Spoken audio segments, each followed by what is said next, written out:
Hola oyentes de Radio Sefaradi, bienvenidos nuevamente a Jaque a la Mente con René Mayer. ¿Qué tal, René? Buenas tardes a todos. Y seguimos desglosando la larga biografía, no por tantos años, sino por la importancia que tuvo Bobby Fischer en la historia del ajedrez. Hemos hablado de sus comienzos, de su carrera especialmente destacada como adolescente, su juventud, pero ahora llegamos al punto, digamos, la cima, que es el campeonato del mundo del 72, porque aparte de que fue el campeonato que iba a ganar, la forma de ganar es ya muy llamativa, ¿no? Sí, a partir de ahí empieza una fase madura y muy dura de la vida de Bobby Fischer, porque a partir de ahí será el cenit y después la decadencia, el declive clarísimo. Y vamos a ver un poco cuáles son las causas de este declive. Bueno, habíamos dejado a Fischer cuando justo antes de la celebración del Campeonato del Mundo de verano del 1972. Yo lo seguía mientras estaba en Sudamérica viajando por Ecuador, Perú, y me enteraba.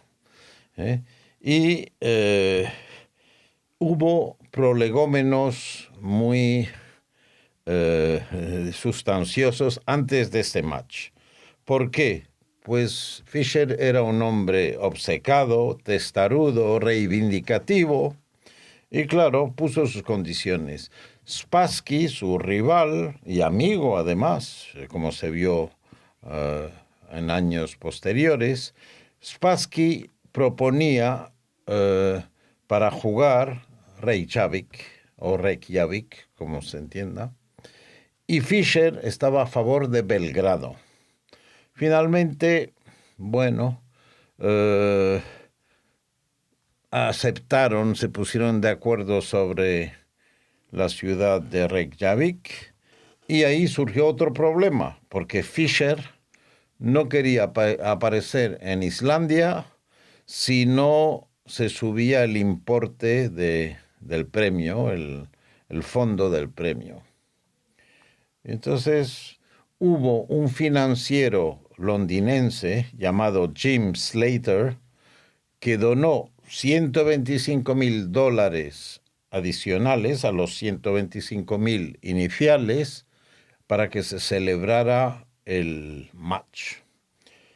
Parece que no es mucho dinero, pero en aquel entonces esta cifra rondaba $1,500,000 y era la primera vez que se movilizaba tanto dinero en un match para el título mundial de ajedrez. Uh-huh.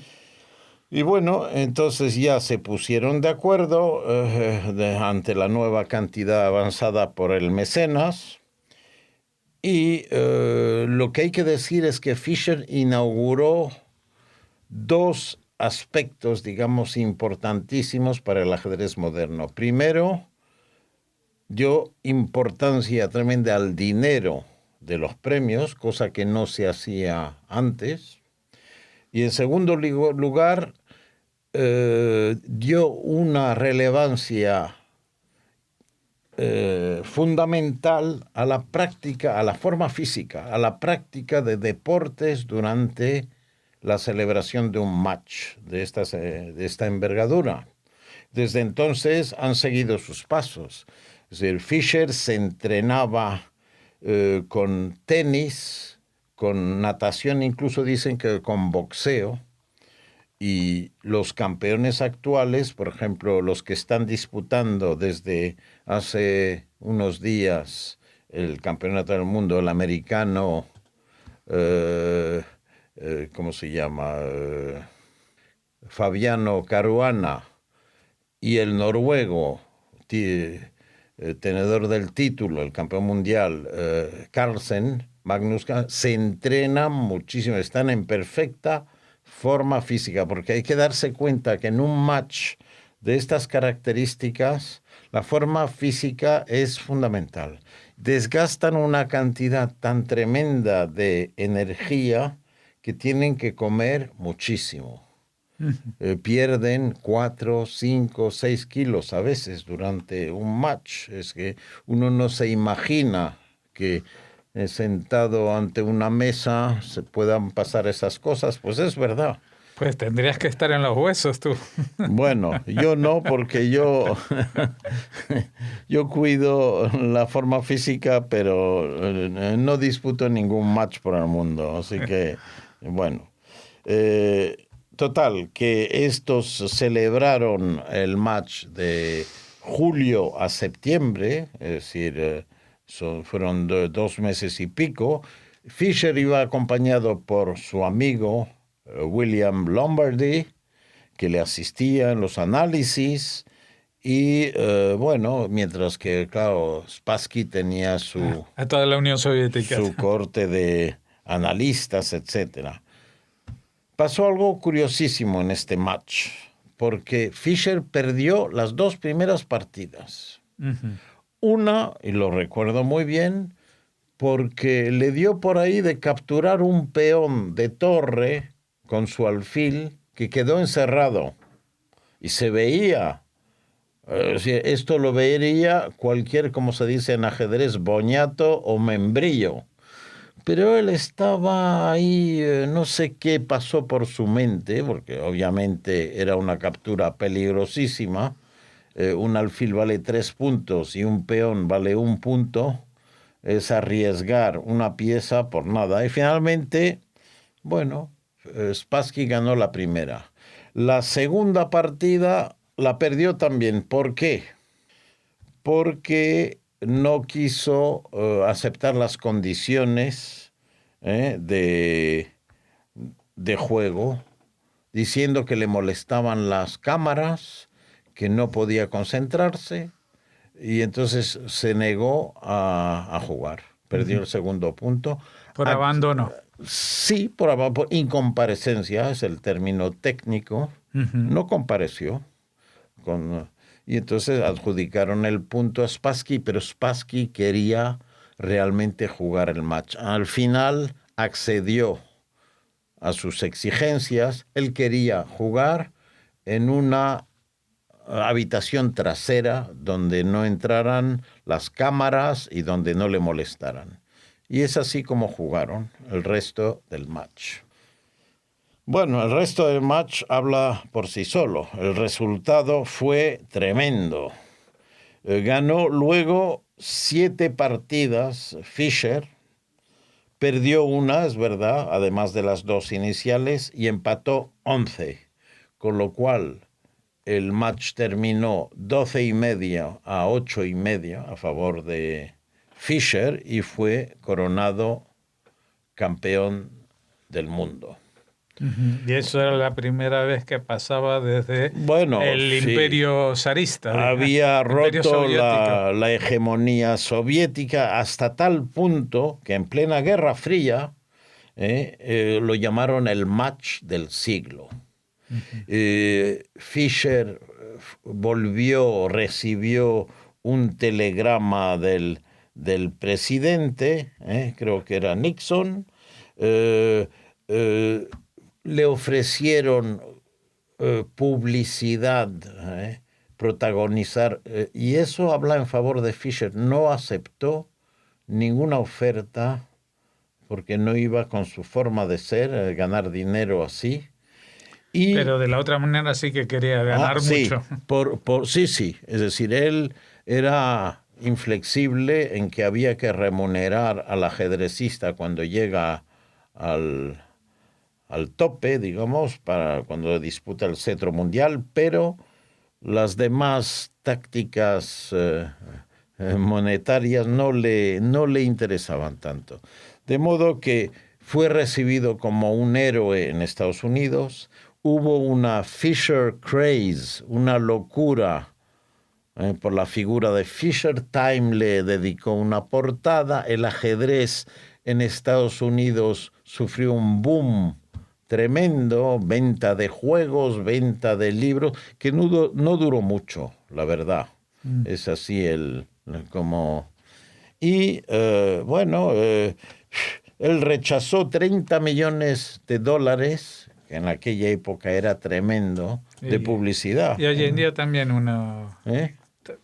Hoy en día también vale para algo. Sí, bueno, total que fue un desarrollo puntual y una locura ajedrófila en Estados Unidos. Y después, ¿qué pasó? Empieza ya el declive. ¿Y por qué? Muy sencillo, dada la naturaleza paranoica de Fischer, él había intuido muy bien que habiendo llegado a la cima, lo único que le podía pasar era la pérdida. Ir para abajo. Ir para abajo, cuando estás arriba ya y ha sido el leitmotiv de toda tu vida, claro. Lo único que puedes esperar es, pues, la decadencia, el declive, que te desposean del título, etcétera. Y bueno, de cara ya casi no jugó. A diferencia de todos los campeones mundiales, que al contrario, que aman el juego, y Fischer lo amaba sin duda alguna, pero por algunas razones su ego estaba sometido a restricciones psicológicas que le impedían arriesgar. Kasparov, Karpov, todos los campeones, Carlsen actualmente, todos les encanta jugar, les encanta poner en juego su honor, su dignidad, su título, pero él no. Él ahí lo veía de una manera muy personal y paranoica, obviamente, porque... Y entonces cuando llegó el ciclo del Campeonato Mundial del 75 ante Karpov, pues hubo toda una discusión entre la Federación Internacional de Ajedrez, la FIDE, y Fischer, porque Fischer otra vez no aceptó las condiciones que le proponían. Él proponía lo siguiente, dice, que el match continuara hasta que uno de los jugadores ganara 10 partidas. Las tablas no contaban. Después decía que no haya límite de las partidas, es decir, una tabla no cuentan para nada, se sigue jugando hasta que haya 10 victorias. Y en el caso de un empate a 9, Fischer decía que el campeón seguiría reteniendo el título, o sea que el contendiente debía ganarle 10-8. Pero era bastante noble en el aspecto pecuniario porque dijo, aunque haya empate a 9, el premio en dólares se reparte equitablemente.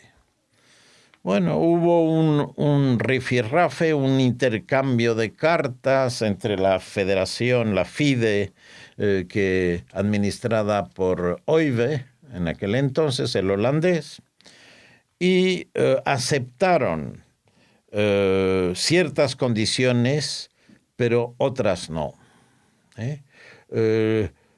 No querían limitar el número de partidas, lo querían limitar, a 36, no que fuera ilimitado como proponía Fischer. Y después no aceptaron el último, la cláusula del 9-9, no la aceptaron.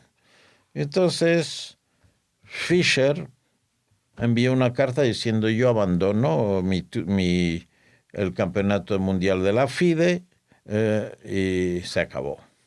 Y así terminó. Nombraron sin lucha a Karpov campeón del mundo en el 75, en abril del 75, que era la fecha límite fijada por la FIDE.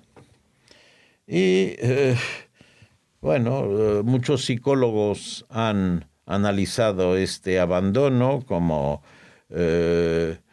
miedo ante el riesgo a perder, etcétera. En fin, sufrió Después Fischer, un aislamiento muy próximo a la locura en su proceso de declive, y ahí ya empieza la mala vida para Fischer, que no juega ajedrez con lo que supone para él que le había dedicado toda su energía, y de pronto no juega, solamente juega con amigos de vez en cuando, con los pocos amigos que tenía, no disputa ningún torneo oficial. Hay 20 años de oscuridad total. No se sabe de Fischer, se sabe que sí, que se mudó a Pasadena, a Los Ángeles, cerca de Los Ángeles, la costa oeste, y del 72 al 92 prácticamente no juega en ninguna partida oficial, no aparece, se refugió lo arrestaron en Pasadena en el 81, estuvo 2 días en la cárcel porque le confundieron con otro señor que era un maleante, dice que le trataron muy mal, en fin. Oscuridad total, se refugió en casa de algunos amigos. Por ejemplo, tenía un amigo de origen, un gran maestro griego que había vivido en Canadá y que luego se mudó a la costa oeste, muy conocido, Peter Villazas, y con él se quedó unos cuantos meses. Solamente disputaba partidas rápidas con él. Y Villazas confesó que no había quien jugara con Fischer porque ganaba arrasaba en el tablero, que nunca llegaba al final de las partidas porque le pegaba un palo antes. El Fischer le arrasaba antes y así estuvo deambulando. Tuvo una relación con una jugadora alemana de ajedrez durante un par de años, pero no se sabe muy bien qué pasó. Y finalmente llega 92, que es, después de 20 años de aislamiento, a Fischer le proponen jugar un match de revancha contra Spassky, que era su amigo, y tenía que debía tener lugar en Sveti-Stefan y en Belgrado también, pero claro, en esa época Yugoslavia estaba sometido al embargo americano. Entonces esto iba en contra de la normativa. Había un fondo de 3 millones casi y medio en el fondo de premios, 3,5 millones de dólares, que era bastante apetecible, y el Departamento del Tesoro intentó impedir por lo menos que Fischer jugara este match, porque es que iba contra las normas, y finalmente se disputó el match en la ex Yugoslavia. Ganó Fischer de una forma, bastante convincente. Ganó 10 partidas, perdió 5, hicieron 15 tablas. De modo que el resultado final fue 12,5, 7,5 a favor de Fischer. Y desde fuera notaban ya el declive porque analizaron el juego de Fischer. Claro, eran 20 años después, no había jugado, practicaba aperturas anticuadas, las que se jugaban en su época, y Fischer no se fiaba de los ordenadores tampoco, con lo cual su juego era bastante inferior a lo que cabría esperar de un señor así. Bueno, pues con esta... hay un incidente que es muy famoso cuando le enseñan el documento del Departamento de Tesoro de que está infringiendo la ley.